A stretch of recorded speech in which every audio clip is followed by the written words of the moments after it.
And now I go back to the planning, which I wanted to talk about. So I get lots of questions about planning, and I talked about this, can't remember, was it last week? Was it the week before? It all blurs.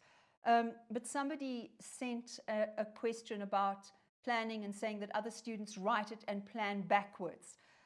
And this is from Luyanda Maphanga. When writing an obituary, do you have to draw a mind map?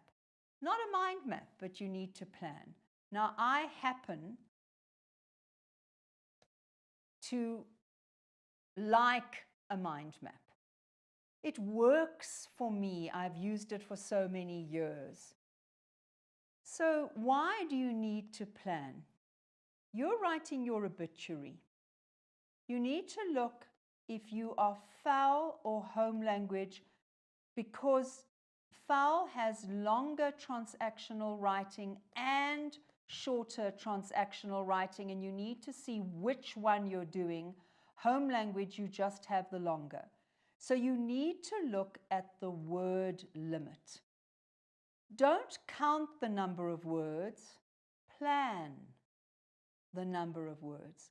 So if you've got, let's say, 150 words or 180 words, your plan is going to look slightly different. So let us say that we're going to have one paragraph in an obituary. This would be X person died yesterday at his home in Johannesburg after a lengthy illness. Very short.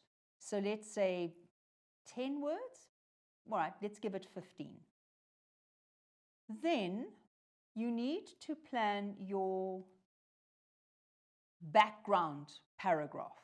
So that is the life. So this is born, where, went to school, where, married or not married, what have you.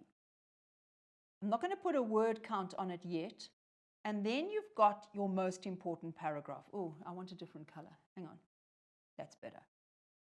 Your most important paragraph, which is the reasons for the person getting an obituary, their success, their achievements.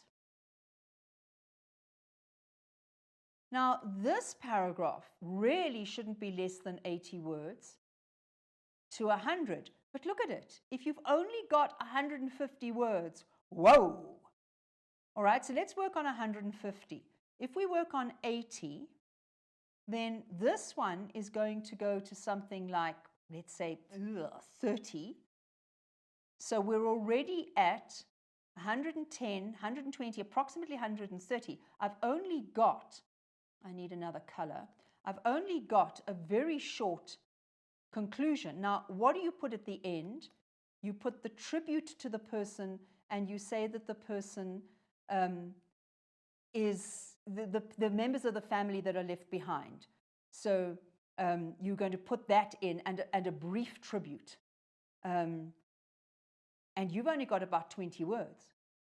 But what if you've got 180 to 200 home language students? So you say to yourself, okay, I can expand here to 100. My tribute can go to 40 maybe. That would still say at about 15. I don't think it's going to change. So let's say 15 to 20. So I've got 160 and I've got another 40 words. So this is why I want you to plan, is because you've got to look at the word count. And you say, all right, what is the bare minimum that I have to have? Let's say in an obituary. I have to have this thing about so-and-so died, when, where, and why. I have to have something about the background, something about the achievements, and something about he's survived by, and what have you. But I've only got number, so you divide the number of words. And this is steady, but these things can change. And you play with the number of words, and you say, all right, I'm going to have to cut this down. I'm going to add up there. Right.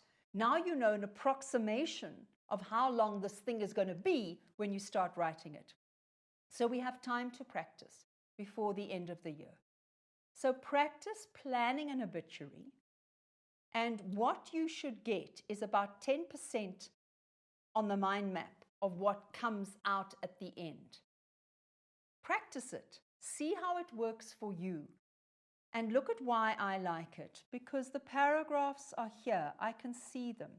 This should be fatter, coming out of the beginning. These tells me, this is my paragraph. This is my paragraph. This is my paragraph. So I can see 1, 2, 3, 4 paragraphs. That's my introduction. This is my conclusion. Please don't write the words intro and conclusion. Please plan them. And I have 2 body paragraphs. Can you do this in 1? Yes, you can, but I think it works nicely if you make it 4 paragraphs, no matter how short it's going to be, even if it were 100 words. So if it's 100 words, you say, ugh. All right, so let's get a completely different color. 100 words, that stays the same. So now I've got 80 words. Okay, I'm going to have to say, born and educated in Johannesburg, he became an engineer. Good, that's sorted. He is survived by his wife and 2 children and is the most wonderful engineer the world has ever known. All right? Ugh. Can I get that to 15 words? So let's say 15. That's 30, 40. That gives me only 60 words here. It's still my longest paragraph because that's what's important. But it's now 60 words. So do you see? It's like, have you been making masks? I've been making masks, looking for pieces of material. And I put it down and I put my pattern on it and I think, oh, this is not going to quite fit. So you cut your pattern out of material that's the right size. And the first mask I made was too small for my son and especially my husband. So I had to make a bigger one. So what am I doing? I'm cutting it out according to the amount of material I've got. So this piece of material, that'll make a small mask. This piece of material, okay, I can make a bigger mask. Do you understand? That's what you're doing. You don't start cutting and then have half the mask. Oh, I've only got half a mask. It's sort of tied up over here. And this part, you don't do that. You don't do that with your planning either. So plan it. And it's worth it. Who am I talking to? It was Luyanda. Yes, it's Luyanda. It's worth it. Because guess what? The mask that you make, the essay that you write, the obituary that you write comes out so much better when you actually have done the planning. And you can see where it's going. And you can put the ideas down. And you can say, like if you're writing an essay, I don't have enough ideas for this essay. I can't write this topic. I chose a topic on teddy bears. I can't write on teddy bears. I don't know anything about a teddy bear. I'd better choose another topic. And you've got the time in the exam. You've got the time to throw out that plan and start something else. Okay, now Mbali said she had another question. Mbali, do you have another question for me? Super dupes. Yeah. That can be quite tricky. All right, Tato, I presume you are foul because what they do question 5, whether you're home language or foul. This is on paper 1. Question 5 is your editing and language question. So if you're home language, it's 10 marks. If you are foul, it's 20 marks. Okay, now question 5.1 for foul is they say, correct the single error in each of the following sentences. So they tell you there's only one mistake, but they don't tell you what you're looking for.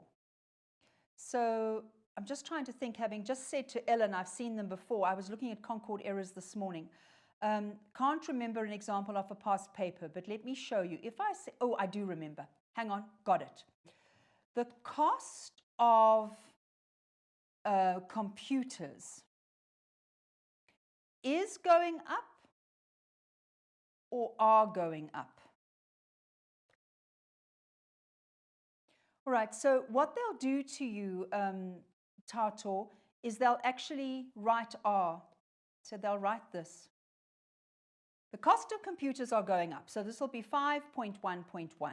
And they don't tell you what you're looking for. So you've got to look, you've got to check, is this a spelling error? Have they put an apostrophe or not an apostrophe?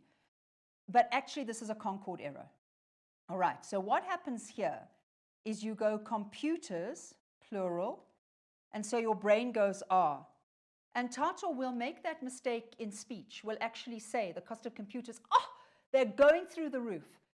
Because the last thing we heard was computers, and so we make the verb plural. But in fact, the subject of are is cost, and cost is singular. So it's, you've got to write 5.1.1 is. Now, Tato, how do you recognize that? I've just put together a whole lot of foul errors because sometimes, I mean, so they do say to you, correct the spelling. They can say that, but in this question, they tend not to. So 5.1.2 could have the word, oh, I saw the word across. All right? So it's just one word in the sentence. So you go through it and you say, oh, okay, it's a spelling error. But they don't tell you what the error is that you're looking at in that first question. Home language, they can do this too as well. They can just say, find the error in this sentence and correct it. They can sometimes use the word concord. They don't usually use the word concord in foul papers. But home language, they can use the word. So how do you identify it? You know, Tato, is exactly what I've just said I do. I look at every single word and try to see what's going on. And you know, Tato, sometimes I get to the end of the sentence and realize I can't find the mistake. Because you know what your brain does? It fixes the mistakes, especially spelling errors. So you will see R-E-C-I-E-V-E. And you'll look at it and say, I don't know if that's spelled correctly or not. Your brain, and very often you don't even see it. Okay, I think I've got to stop. So it's been fabulous. Thank you for all the questions. I've really enjoyed it. Again, try to be specific. So if it's tone of a character, just give me the line. Maybe I'll recognize the line and I can say, okay, this is Macbeth. This is Dr. Jekyll and Mr. Hyde or whatever. And I can put it into a context for you. And just keep at it. Don't panic. Just a little bit every day, a little bit of meaningful study. Keep in touch.